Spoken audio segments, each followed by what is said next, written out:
갑작스럽게 쏟아진 초여름의 폭우는 마치 세상을 꾸짖듯 거칠게 내렸다.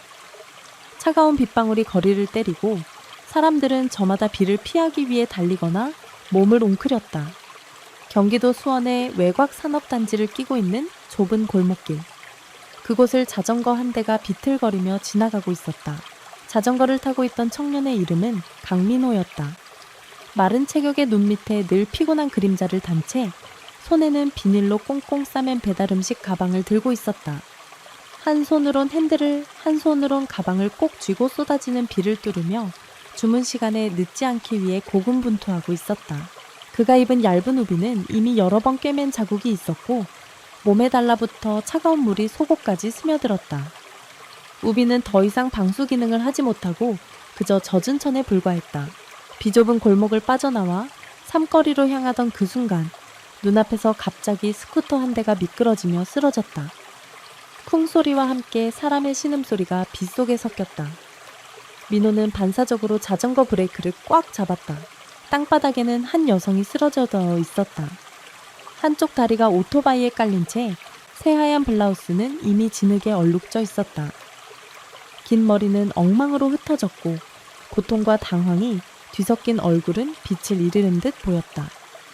그녀는 일어나려고 애썼지만 다리에 힘이 들어가지 않았다. 그 순간 아무도 멈추지 않았다.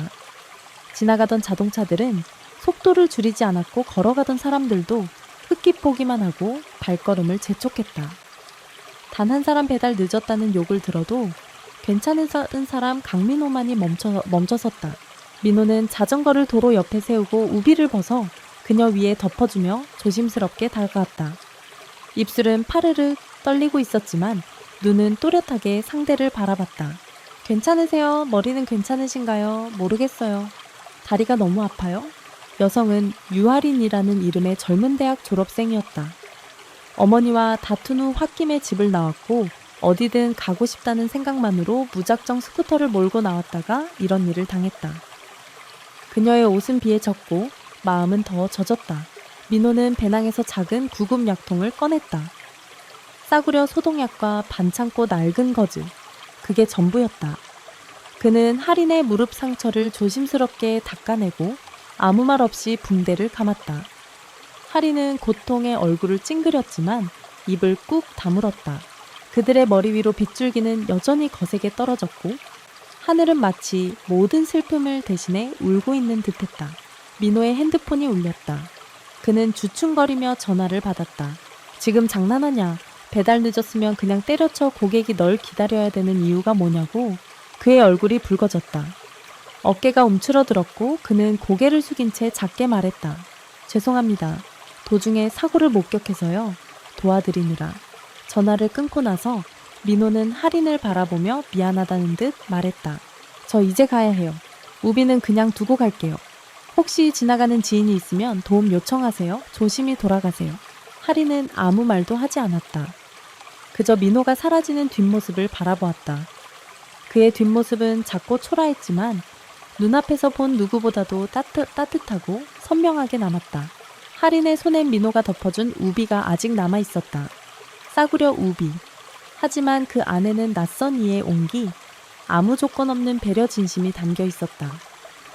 그 순간 할인은 깨달았다. 진짜로 사람을 감동시키는 건 돈도 외모도 배경도 아닌 그저 사소한 친절 한 조각일 수 있다는 것을. 비는 밤늦도록 그칠 줄 몰랐다.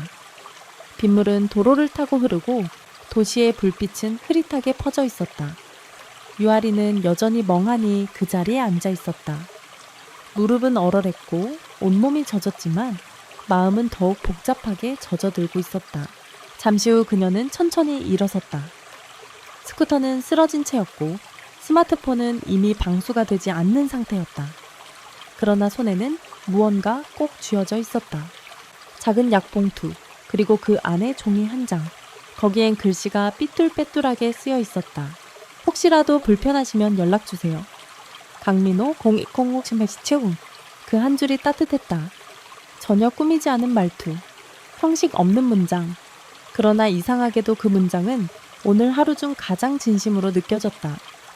그날 밤 할인은 절뚝이며 집에 도착했다. 그녀가 사는 성남 분당의 고급 주택가 넓은 마당과 정원, 그리고 웅장한 대문이 있었지만 그 어떤 것도 그녀의 마음을 채워주지 못했다.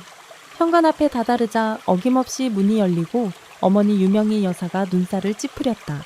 이게 몇 신이 비 오는 날 옥골은 왜 그래? 어딜 그렇게 돌아다닌 거야? 목소리는 차분했지만 날카로웠고 그 안엔 걱정보다는 체면이 앞서 있었다. 하리는 작게 대답했다. 그냥 일이 좀 있었어요. 다친 건 아니니까 걱정 마세요. 그녀는 힘겹게 웃으며 다리를 절뚝이고 안으로 들어섰다. 유명희 여사는 더 묻지 않았다. 그게 그 집의 방식이었다. 묻지 않음, 개입하지 않음, 정해진 틀 속에서의 감정 절제, 하리는 익숙했지만 오늘은 왠지 모르게 외로움이 더 깊게 파고들었다. 방으로 들어온 하리는 우비를 펼쳐 침대 위에 조심스럽게 놓았다. 아직 젖은 채로 민호의 천이 남아있는 듯했다. 그녀는 그 앞에 가만히 앉아 처음으로 떠는 그 사람은 누구일까? 라는 궁금증을 진지하게 품었다. 스마트폰이 고장이 나 있었기에 하리는 노트북을 열어 그의 번호를 소셜미디어에서 찾아보기로 했다. 그러나 나온 건 강민호라는 이름과 함께 몇 개의 비공개 계정뿐이었다. 그래서 그녀는 산업단지 지역 커뮤니티의 익명으로 글을 하나 남겼다. 어제 비 오는 날 수원 산업단지 근처 삼거리에서 저를 도와주신 배달원분. 혹시 이 글을 보신다면 연락 부탁드립니다. 꼭 감사 인사를 드리고 싶어요. 기적처럼 불과 40분 만에 답장이 도착했다. 안녕하세요. 어제 도와드린 배달원입니다. 다치신 데는 괜찮으세요? 저는 괜찮아요. 짧고 단순한 문장이었지만 하리는 마치 따뜻한 차 한 잔을 마신 것처럼 속이 녹아내렸다. 그녀는 곧장 답장을 보냈다. 정말 감사했어요. 덕분에 큰 부상 없이 집에 올 수 있었어요. 그날 배달도 늦어졌을 텐데 괜찮으셨나요? 잠시 후 또 답장이 왔다. 혼났지만 괜찮습니다. 사람 도운 게 잘못은 아니잖아요. 하리는 그 문장을 몇 번이고 읽었다. 짧은 문장이었지만 그 안에는 분노도 없고 변명도 없고 오직 단단한 자기 확신만 있었다. 그런 사람을 그녀는 본 적이 거의 없었다. 부잣집 딸로 자란 그녀에게는 너무 낯설고도 진미한 존재였다. 그날 밤 하리는 평소보다 일찍 잠자리에 들었다. 그러나 쉽게 잠들 수 없었다. 눈을 감으면 그 사람의 젖은 머리칼 떨리는 손, 그리고 무릎을 꿇은 모습이 자꾸 떠올랐다.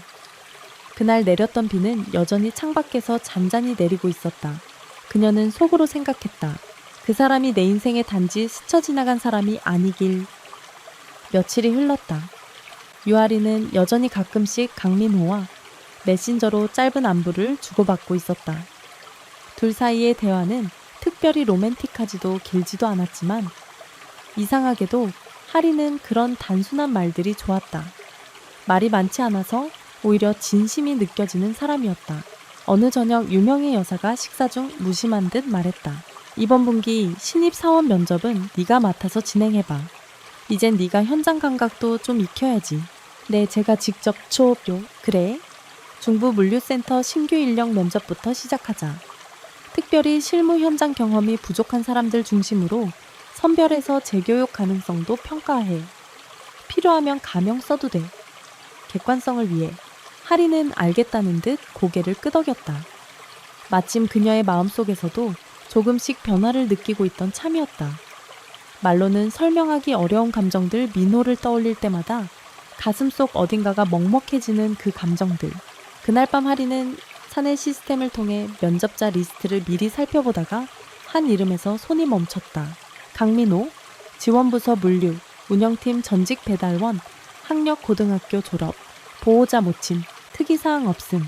스크린에 떠오른 얼굴을 보는 순간 심장이 쿵 하고 울렸다. 그 사람이 맞았다. 비 오는 날 낡은 우비를 벗어주고 조용히 손을 내밀던 사람. 하리는 숨을 가다듬고 가명을 설정한 면접 담당자 프로필을 활성화했다. 이름은 김지연. 그녀는 철저히 감정을 숨기기로 마음먹었다. 누군가에게 기회를 주고 싶다면 먼저 공정해야 했다. 며칠 후 수원에 위치한 중부 물류센터 3층 면접실. 하리는 차분한 표정으로 앉아 면접 대상자들을 기다리고 있었다. 옆에는 경험 많은 인사부 실장, 그리고 회계팀 부장이 자리했다. 그녀의 손엔 민호의 이력서가 있었고 그 위에 적힌 한 줄 한 줄이 그녀의 마음을 울렸다. 전 직장 퇴사 사유, 어머니 간병으로 잦은 야간 근무 불가, 특기사항 고객 응대 시, 책임감 정시 배달 유지 노력. 곧 문이 열리고 낡은 흰 셔츠에 구두 뒷굽이 조금 다르는 청년이 들어왔다. 강민호는 조심스럽게 고개 숙여 인사하고 앉았다. 그의 손엔 바싹 말린 이력서와 빼곡하게 정리된 노트가 들려 있었다. 하리는 눈빛 하나 흐트러뜨리지 않고 물었다. 자기소개 부탁드립니다. 민호는 살짝 긴장된 듯 했지만 곧 침착하게 말했다. 안녕하세요. 강민호입니다. 어머니를 모시고 살고 있으며 지난 3년간 배달 업무를 하며 생계를 유지해왔습니다. 학력은 부족하지만 책임감 있게 일할 자신 있습니다. 다른 면접관이 물었다. 근무 중 고객에게 항의받은 경험이 있나요? 민호는 고개를 끄덕였다. 내비 오는 날 주문을 늦게 배달해서 항의를 받았습니다. 그날 사실 길에서 사고를 당한 분을 도와드리느라 늦었습니다. 저는 도울 수 있는 상황에서 그냥 지나치기 어려운 사람입니다. 그 말에 하린의 눈썹이 살짝 떨렸다. 그날 이야기였다. 자신이었다. 그럼 직장을 잃을 수도 있었는데 그래도 도우셨던 건가요? 하린은 조심스레 질문을 던져줬다. 톤은 차분했지만 내면의 파장은 클 수밖에 없었다. 민호는 눈을 내리깔고 조용히 말했다. 네. 그날 제 시간에 배달을 못해 벌금을 물었고 혼도 났습니다. 하지만 그 상황에서 외면했다면 평생 후회했을 것 같습니다. 직업도 중요하지만 사람으로서의 기본은 지키고 싶었습니다. 면접실 안은 고요해졌다. 다른 면접관이 무심하게 고개를 끄덕였고 하리는 조용히 민호의 이름 옆에 메모했다. 인성우수, 상황 판단력 있음, 현장 적응력 평가 필요. 면접이 끝난 후 민호는 깊이 고개 숙이며 나갔다. 하리는 끝까지 눈을 떼지 못했다. 그날 밤 그녀는 컴퓨터 앞에 앉아 다시 민호의 이력을 펼쳤다. 그 페이지를 보며 그녀는 문득 생각했다. 이 사람은 누구보다 진짜다. 나보다 더 사람답게 살아온 사람일지도 모른다. 강민호는 면접 이후 며칠이 지나서야 결과를 통보받았다. 합격. 그 한마디를 받은 날 밤 그는 어머니와 함께 오랜만에 국수를 삶아 축하했다. 조촐했지만 진심이 담긴 식사였다. 어머니 이번엔 진짜로 자리 잡아볼게요. 그래 우리 아들, 네가 뭐든 잘할 줄 알았어. 민호의 눈동잔 의욕이 번뜩였다. 새로 지급된 회사 유니폼과 신분증을 받는 날 그는 거울 앞에서 셔츠 단추 하나하나를 매만졌다. 이젠 내 삶에도 조직이란 게 생긴 거구나. 첫 출근 날 수원 중부 물류센터 건물은 크고 바삐 움직이는 직원들로 붐볐다. 민호는 조용히 배정된 팀에 출근했다. 그러나 그를 맞이한 건 따뜻한 환영보다는 속삭임과 시선 그리고 무심한 태도였다. 물류팀 주임 최도우는 입꼬리를 씩 올리며 말했다. 아, 너가 특채라던 그 친구구나. 민호는 당황하며 고개를 숙였다. 아닙니다. 그냥 지원해서. 뭐 다 아는 얘기야. 갑자기 배달하던 사람이 우리 팀에 들어오고 면접은 누가 직접 봐줬다지. 주변 사람들이 희죽희죽 웃었다. 민호는 입을 꾹 다물었다. 누가가 누구를 말하는지는 알 수 없었지만 눈치 없는 사람이 아니라는 걸 그 자신이 제일 잘 알았다. 그날 그는 기초교육도 없이 바로 업무 투입됐다. 다른 신입들은 시스템 교육부터 시작했지만 민호는 곧장 창고 스캔 작업 폐기, 라벨 정리 야적장 분류까지 떠맡았다. 점심시간 구내식당 한쪽 자리에서 혼자 밥을 먹고 있을 때 뒤쪽에서 들려오는 목소리가 있었다. 야, 걔 진짜 뒷배 있는 거 아니냐. 센터장 사돈이라나 뭐라나. 그 눈치 없는 얼굴 보면 딱이잖아. 사람 좋은 척은 기가 막혀. 민호는 숟가락을 들던 손을 살짝 멈췄다가 다시 아무렇지 않게 밥을 떠넣었다. 그는 반박하지 않았다. 그는 이미 안다. 세상엔 조용히 노력하는 사람보다 소문이 더 빠르다는 것을. 하지만 며칠 뒤 상황은 더 심각해졌다. 물류 분류 실수 사건. 민호가 작업한 기초 분류 데이터가 시스템상에 누락됐고 수십 건의 오배송이 발생했다. 담당자 이름은 강민호로 기록되어 있었다. 관리 시스템이 뒤늦게 자동 저장된 로그엔 누락된 시간이 확인됐지만 누가 데이터를 삭제했는지는 추적 불가였다. 최도훈 주임은 그를 불러 세웠다. 강민호 씨, 이건 좀 심한 거 아닌가. 처음 왔다고 봐준 건데 실수가 이 정도면 책임을 져야지. 죄송합니다. 그런데 제가 입력한 기억은 확실히 있고 시스템 로그를 보면 그만. 시스템 핑계 대지 마. 최주임의 말투는 단호했고 몇몇 선배들도 수군거리기 시작했다. 그날 퇴근 후 민호는 혼자 남아 시스템 로그 기록을 다시 확인했다. 명확히 확인된 시간 누락. 그러나 그걸 증명할 방법은 없었다. 그 시각 3층 관리실에 있던 유아리는 우연히 기술팀 리포트를 통해 민호의 작업, 오류 보고서를 접했다. 그녀는 처음엔 놀랐지만 문득 로그를 더 들여다보던 중 이상한 점을 발견했다. 임인력 지연 시간은 새벽 3, 4시. 그런데 시스템은 자동 차단이 설정돼 있는데 그녀는 보안팀을 호출해 백업 서버 로그 재확인을 요청했다. 그리고 며칠 후 놀라운 사실이 밝혀졌다. 강민호의 계정으로 접속한 로그 중 실제 IP는 물류센터 외부에서 접속한 것으로 확인된 것이다. 즉 누군가가 민호의 계정을 도용해 입력값을 삭제했던 것. 하리는 그 순간 단번에 떠올렸다. 며칠 전 직원 휴게실에서 최도훈 주임이 민호의 아이디와 초기 비밀번호를 메모한 걸 본 적이 있었다. 다음 주 시스템 로그인 바뀌기 전에 확인해두자며 자신있게 말하던 그의 표정이 생생했다. 그녀는 깊은 숨을 들이쉬고 민호의 이름을 문서 상단에 다시 적었다. 이번에도 그냥 넘기면 안 돼. 며칠 뒤 유아리는 사내윤리감사팀에 정식 보고서를 제출했다. 내용은 간결했지만 명확했다.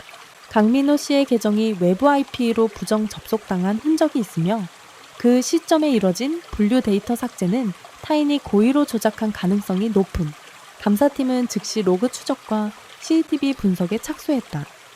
며칠 뒤 결정적인 증거가 발견되었다. 물류센터 야간 CCTV에 찍힌 인물. 창고 서버실 쪽으로 몰래 들어갔다가 급히 빠져나가는 그림자.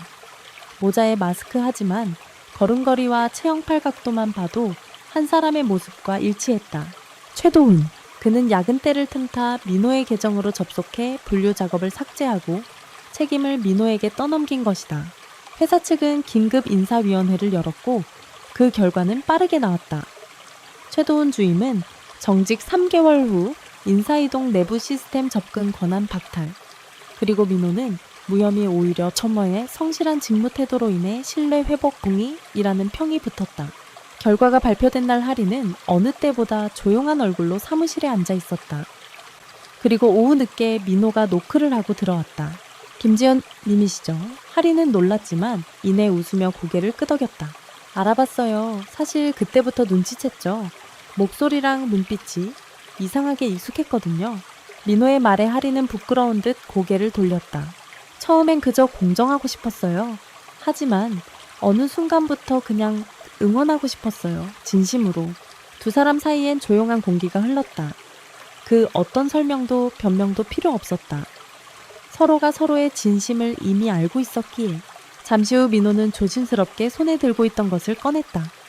하얀 수첩 한 권. 겉표지는 바랬지만 정갈했다. 이건 그날 제가 도와드리고 돌아오는 길에 적은 메모예요. 그날 느낀 거, 그리고 꼭 다시 만나면 전하고 싶은 말. 하리는 수첩을 펼쳤다. 첫 장엔 짧은 문장이 써 있었다. 비 맞는 건 춥지만 마음을 내어주는 건 따뜻하더라. 그녀의 눈시울이 붉어졌다. 민호는 수줍게 웃었다. 그날 이후 제 삶에 작은 햇빛이 들어온 것 같았어요. 아무 말도 안 했지만 전 매일 당신을 응원하고 있었어요. 하리는 말없이 고개를 끄덕였다. 그리고 나직하게 말했다. 그럼 이젠 내 차례예요. 그날 이후 강민호의 일상은 눈에 띄게 바뀌었다. 아침 출근길. 이전엔 혼자 구내식당 모서리에 앉아 조용히 밥을 먹던 그가 이젠 팀원 몇 명과 가볍게 인사를 나누며 웃을 줄 알게 되었다. 업무 중에도 그가 제안한 중복 체크, 자동화 도구는 소형 물류센터 전반에 걸쳐 업무 시간을 단축시키며 호평을 얻었다. 심지어 예전 그를 무시하던 동료들도 이젠 슬며시 다가와 묻곤 했다. 민호 씨 혹시 다음 분기 물량 배정표 수정할 때 팁 좀 알려줄 수 있어요? 그는 여전히 수줍게 웃으며 말했다. 제가 도와드릴 수 있는 건 얼마든지요. 그리고 무엇보다 변한 건 유아린과의 관계였다. 점심시간. 하리는 창가 자판기 앞에서 음료수를 뽑다가 뒤따라온 민호에게 고구마 라떼를 건넸다. 그날 이후로 매일 이거 드시더라고요. 비 오는 날 따뜻한 거 생각나죠? 민호는 멋쩍은 듯 웃었지만 손끝으로 종이컵을 감싸며 고개를 끄덕였다. 이젠 이 맛이 그날을 떠올리게 하네요. 그 말에 하리는 가만히 미소를 지었다. 창밖으로 햇살이 비쳤고 그 빛이 종이컵 너머 두 사람의 손끝을 따뜻하게 덮었다. 하리는 어느 날 회의실 예약 명단에서 민호의 이름을 보고 살짝 미간을 찌푸렸다. 뭘 회의하지 이 시간엔 팀장들만 들어가는데 호기심 반 걱정 반으로 복도에서 기다리다 회의를 마치고 나오는 민호를 붙잡았다. 회의는 무슨 주제로? 민호는 조심스레 봉투 하나를 내밀었다. 내년 프로젝트에 물류 효율성 개선 제안을 냈어요. 사실 팀장님들이 허락하실까 걱정했는데 생각보다 좋게 봐주셨어요. 하리는 말없이 봉투 안의 문서를 훑었다. 정확한 수치 세심한 관찰, 그리고 절제된 문장. 그의 조용한 성실함이 글 속에 오롯이 담겨 있었다. 민호 씨, 이거 정말 훌륭한 자료예요. 그냥 작년 겨울부터 생각했던 거예요. 그때 너무 힘들어서요. 이렇게 하면 조금이라도 덜 힘들지 않을까 하고 하리는 말없이 고개를 끄덕였다. 그 순간 마음속에서 뭔가가 살짝 기울었다. 이 사람, 내가 생각했던 것보다 훨씬 단단한 사람이구나. 주말 회사 근처 작은 북카페에서 두 사람은 처음으로 업무 외의 시간을 함께 보냈다. 창밖엔 봄비가 소공어렸고 책 한 권을 사이에 두고 앉은 둘 사이엔 따로 설명하지 않아도 전해지는 묵묵한 온기가 있었다. 비가 오면 아직도 그날 생각나요. 민호의 질문에 하리는 살짝 눈을 감았다가 말했다. 네. 근데 이젠 그날이 무섭기보단 내가 처음으로 진짜 나를 봤던 날 같아요. 민호는 조용히 고개를 끄덕였다. 저도요.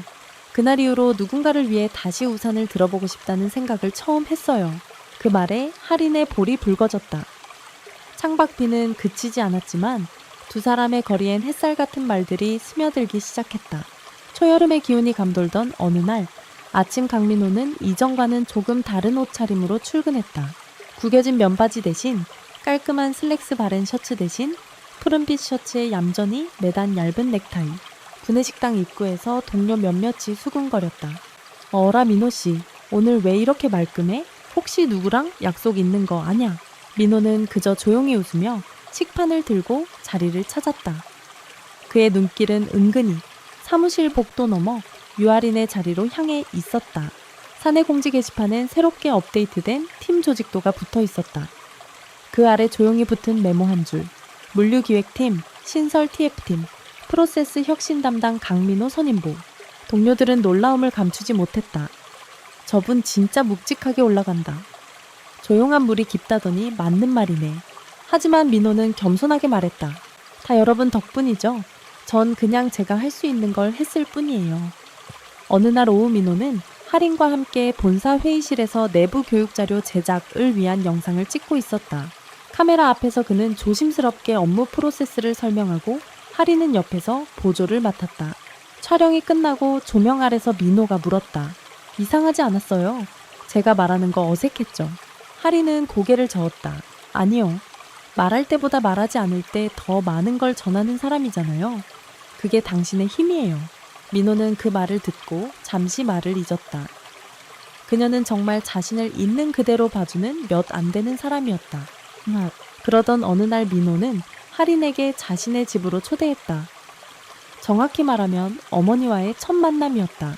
작고 오래된 연립주택 신발장이 다소 삐걱거렸고 현관은 살짝 기울어 있었지만 현관을 열자 은은한 된장국 냄새가 코끝을 간지렸다. 어머님 안녕하세요. 하린입니다. 하린이 허리 숙여 인사하자 민호의 어머니는 잠시 하린을 물끄러미 보다가 눈시울을 붉히며 말했다.